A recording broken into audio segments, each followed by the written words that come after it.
அதிமேதகு ஜனாதிபதி அவர்களுக்கு நான் வைத்தியர் என்ற அடிப்படையிலையும் ஐ எம் ஃப்ரம் ஜெஃப்னா வைத்தியர் என்ற அடிப்படையில் அது தவிர ஒரு அட்மினிஸ்ட்ரேட்டர் என்ற அடிப்படையிலையும் ஒரு சில விடயங்களை தங்களுக்கு நான் சொல்ல விரும்புகிறேன் என்றால் அரசியல் அடிப்படையில் சொல்லப்படுவதில் சம்பந்தப்பட்ட பீடியில் எந்த பொறுப்பும் இல்லை.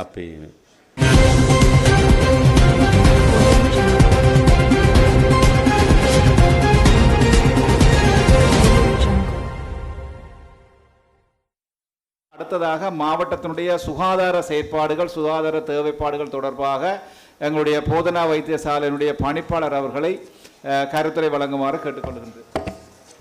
வணக்கம்.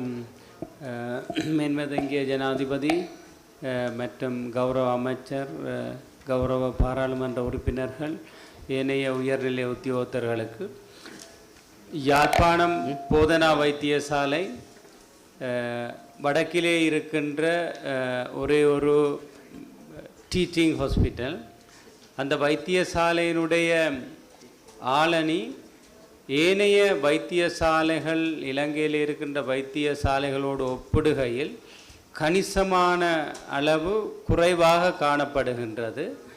குறிப்பாக வைத்திய நிபுணர்கள், வைத்தியர்கள், தாதியர்கள், சில வகையான ஏனைய உத்தியோகத்தர்களுடைய எண்ணிக்கையை அதிகரித்து தரப்பட வேண்டும்.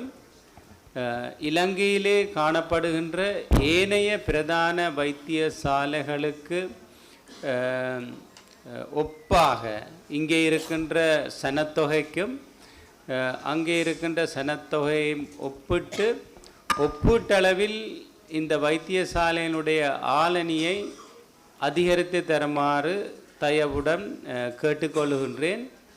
இந்த வைத்தியசாலை இலங்கையின் 4வது தேசிய வைத்தியசாலையாக எதிர்வரும் காலங்களில் தரம் உயர்த்தப்பட இருக்கின்றது.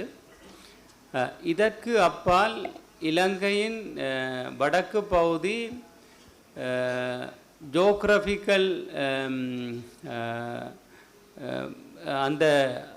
அதன் ரீதியாக ஒரு பகுதியிலே அமைந்திருப்பதன் காரணமாக இந்த அனைத்து விதமான சேவைகளையும் நாங்கள் இந்த பகுதியில் வழங்க வேண்டி இருக்கின்றது. தற்போதும் வடக்கு மாகாணத்துக்கு அப்பால் வடமேல் மாகாணம் உட்பட இலங்கையில் இருந்து நோயாளிகள் சிகிச்சைக்காக இங்கே வருகின்றார்கள்.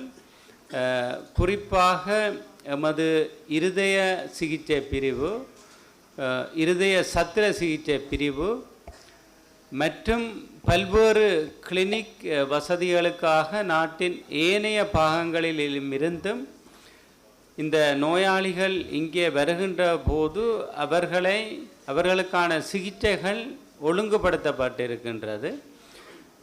குறிப்பாக வடக்கிலே இருக்கின்ற இந்த வைத்தியசாலையில் இருக்கின்றவர்கள் இந்த பொது சேவையின் சேவையை அவர்கள் மிகவும் விரும்பி கடமையாற்றுகின்ற ஒரு நிலையில் காணப்படுகின்றபடியினால் இந்த வசதியை செய்தருமாறு நாங்கள் கேட்டுக்கொள்கின்றோம். ஆளணி அதிகரிப்பு. இதற்கு மேலதிகமாக போதனா வைத்தியசாலையில் கடந்த காலங்களில் ஒரு சில புதிய கட்டடங்கள் அமைக்கப்பட்டாலும் குறிப்பாக இப்போதும் தற்காலிக விடுதிகளும் தற்காலிக கிளினிக் பகுதிகளும் நோயாளிகளுக்கும் கடமையாற்றுபவர்களுக்கும் பெரும் சிரமத்தை வழங்குகின்றது. இதன் காரணமாக ஒரு முக்கியமான வைத்தியசாலை பற்றி அடிக்கடி பல்வேறு சமூக ஊடகங்களினூடாக குறைபாடுகள் சுட்டிக்காட்டப்படுகின்றன. ஆகவே குறிப்பாக இருதய சிகிச்சை பகுதி, மகப்பேற்று விடுதி மற்றும் மிக முக்கியமான கிளினிக் பகுதிகளுக்கான கட்டிடங்கள் அல்லது கட்டிட தொகுதி ஒன்றை அமைத்து தருமாறு தயவுடன் வைத்தியசாலை சார்பில் கேட்டுக்கொள்கின்றேன். நன்றி. எக்ஸலன்சி.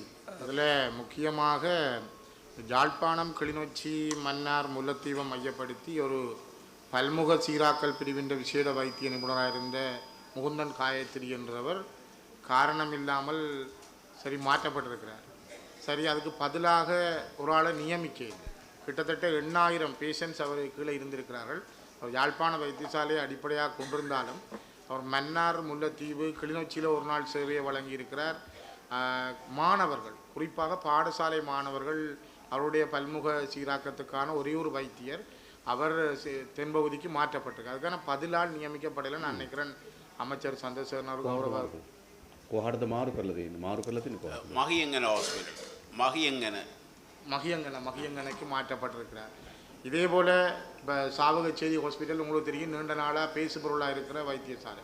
அங்கே இருக்கிற இப்போ இருக்கிற விசேட வைத்திய நிபுணர் ஒருவர் மாற்றப்பட்டிருக்கிறார். அங்கே இருக்கிற எம்எஸ்க்கு தெரியாது, அங்கே அந்த மெடிக்கல் சூப்பரண்டுக்கு தெரியாமல் அவர் மாற்றப்பட்டிருக்கிறார். ஏற்கனவே 2 பேர் ஸ்டடி லீவில் போயிருக்கிறார்கள். அது படிக்கிறதுக்கு போகிறவரை மாற்றம் செய்யக்குள்ள மெடிக்கல் சூப்பரண்டன் மறிக்கலாது. ஆனால் அங்கே ஒரு ஆளை மாற்றப்படுறேன்டா இன்னொரு ஆளை நியமிக்க வேணும். அதுவும் இல்லை. இந்த இந்த இந்த காயத்ரி முகுந்தன் என்ற டாக்டரை தயவு செய்து நீங்கள் இப்போதைக்கு தற்காலிகமாக இருந்தாலும் யாழ்ப்பாண வைத்தியசாலைக்கு மீண்டும் நியமித்தால்தான் இந்த 8000 அவரை நம்பி இருக்கிற முல்லைத்தீவு, மன்னார், கிளிநொச்சி, இதை விட தெல்லிப்பள ஆதார வைத்தியசாலை, இவை எல்லாத்துக்கும் ஒரு நாள் இருந்தாலும் அவர் அந்த சேவையை வழங்கியிருக்கிறார். யாழ்ப்பாண போதனா வைத்தியசாலையினுடைய பணிப்பாளர் சத்தியமூர்த்தி அவர்கள் இதுக்கு நல்ல ஹெல்ப் பண்ணியிருக்கிறார். இப்போ இது ஒரு நல்ல சந்தர்ப்பம்.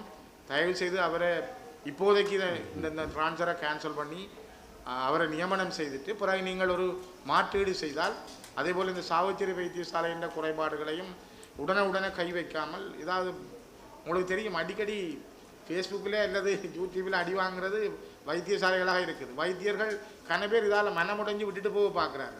இப்போ வேலை செய்கிற உண்மையான மனம் உள்ளவர்கள், இப்போ காயத்ரி முகுந்தன் ப்ரைவேட் ப்ராக்டிஸ் செய்யாதான். இப்போ எனக்கு தெரிய சத்தியமூர்த்தி, டாக்டர் சத்தியமூர்த்தி ஒரு காலமும் பிபி செய்தவர் இல்லை. ஆனால் ஒரு வைத்தியசாலை தன் சுகாதாரத்தையோடு இருக்கிறவர்கள். இப்படி பல வைத்தியர்கள் இருக்கிறார்கள். இப்போ இது இவர்களுடைய மனங்கள் உடைஞ்சோன்னா வீட்டு போக பார்க்குறாரு. இப்போ தயவு செய்து கொஞ்சம் இந்த பக்கத்தில் கரிசனை செலுத்துங்க. Your Excellency President, good morning to you. This is Dr. Ramanathan Archana. Is it okay to have a small conversation with you?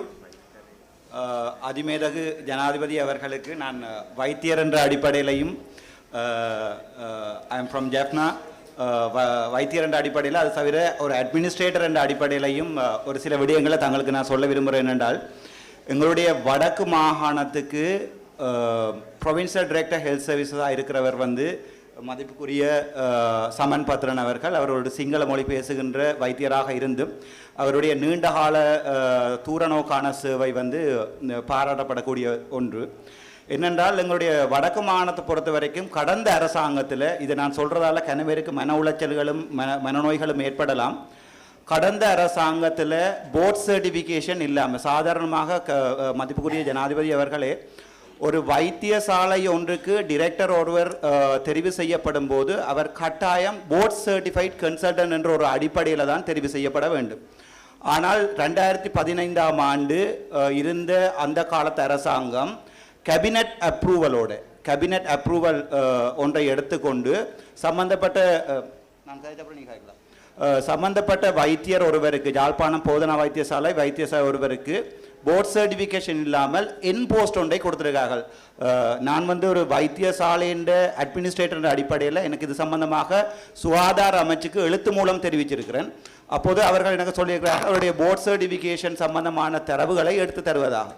அதோட ஒரு வைத்தியசாலை ஒன்று ஒரு போஸ்ட் ஒன்று கொடுக்கப்படும் போது, இப்போ உதாரணத்துக்கு ஒரு ஜனாதிபதி வாழ்நாள் ஜனாதிபதியாக மாறும்போது சில வேளைகளில் அவருடைய அடக்குமுறைகள் அதிகமானதாக இருக்கும். கிட்டத்தட்ட 170 அதிகாரி ජනාධිපති මම මේක සිංහලෙන් කියන්න කැමැති 170ක් ළමයි අවුරුදු 3ක් අරගෙන පඩි දෙන්නේ නැතුව සර්විස් විදියට මේ දාලා තියෙනවා මේකෙන්. ඒක මම ඒගොල්ලෝ එක්කරන් அவர்களை அழைத்து கொண்டு சுகாதார அமைச்சருடைய ஜோசித்து பாருங்கள், ஒருவருக்கு 1 மாதம் சம்பளம் கொடுக்காட்டில் வாழ்வாதாரம் பாதிக்கப்படும்.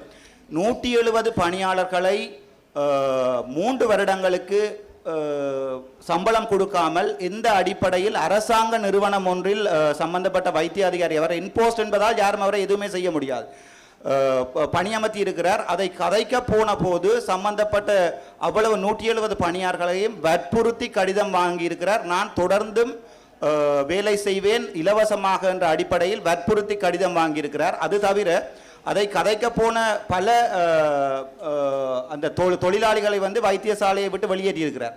அது சம்பந்தமாக நான் ஒரு பாராளுமன்ற உறுப்பினராக கதைக்க போகும்போது என் மீது வழக்கு பதிவு செய்திருக்கிறார். இது ஒரு என்ன கவலை என்றால் ஜனாதிபதி அவர்களே, வடக்கு மாகாணத்தில் இதுக்கு முதலும் டாக்டர் திலீப் என்று சொல்லி ஒரு சிங்கள மொழி பேசுகின்ற ஒரு நல்ல திறமையுள்ள ஒரு வைத்தியர் ஒருவர் வேலை செய்தவர்.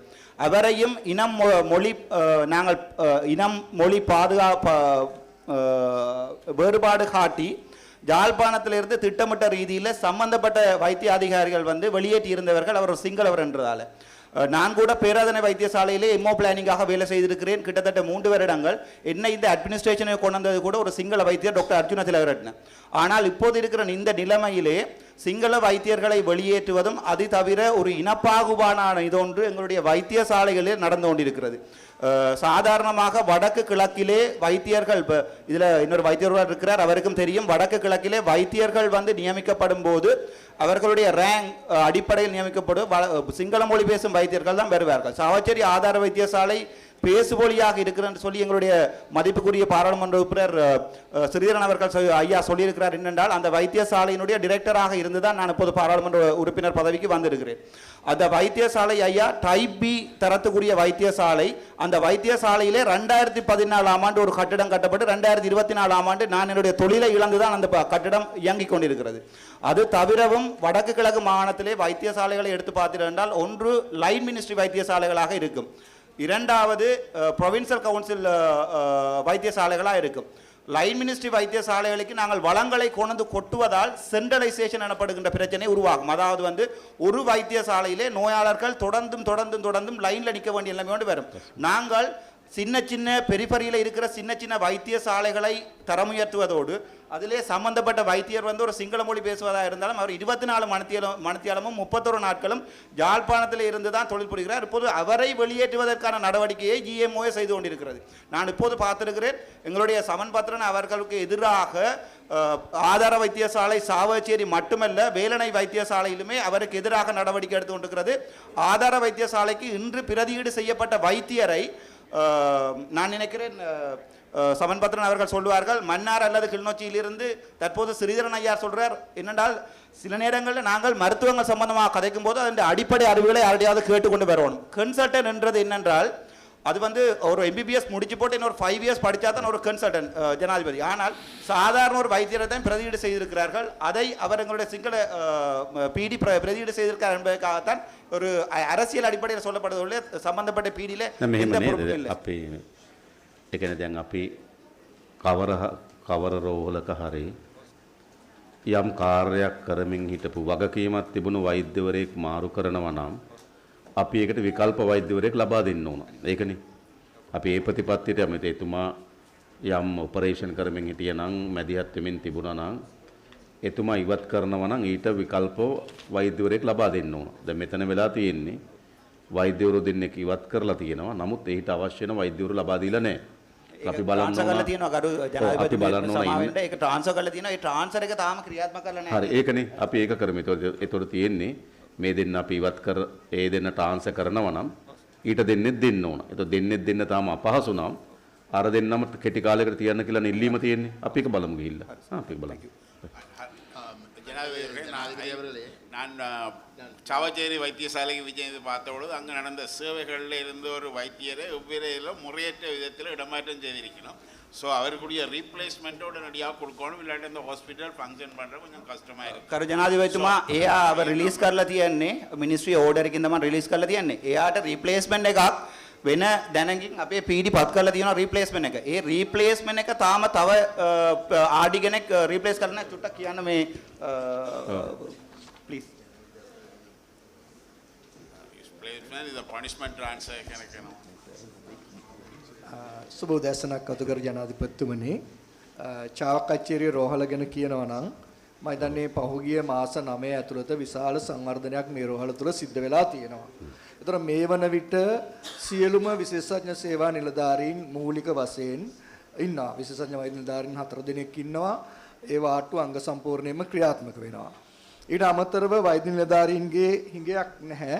මේ වන විට තියෙන කාඩ් එක සම්පූර්ණ කරලා තියෙනවා. ඊට අමතරව අපි తాවකාලික අනුයුක්ත කිරීම වලිනුත් වෛද්‍යවරුන් ලබා දීලා තියෙනවා. ඒ රෝහල සම්බන්ධයෙන් පළාත් සෞඛ්‍ය සේවා අධ්‍යක්ෂ වශයෙන් මා විශේෂයෙන්ම අවධානයක් යොමු කරලා තියෙනවා. ඒ සියලු පහසුකම් ලබා දීලා තියෙන අපේ ගරු ආණ්ඩුකාරතුමා ප්‍රධාන ලේකම්තුමා ප්‍රධානත්වයෙන් අපි සාකච්ඡාවට කීපයක් කතා පවත්වලා තියෙනවා.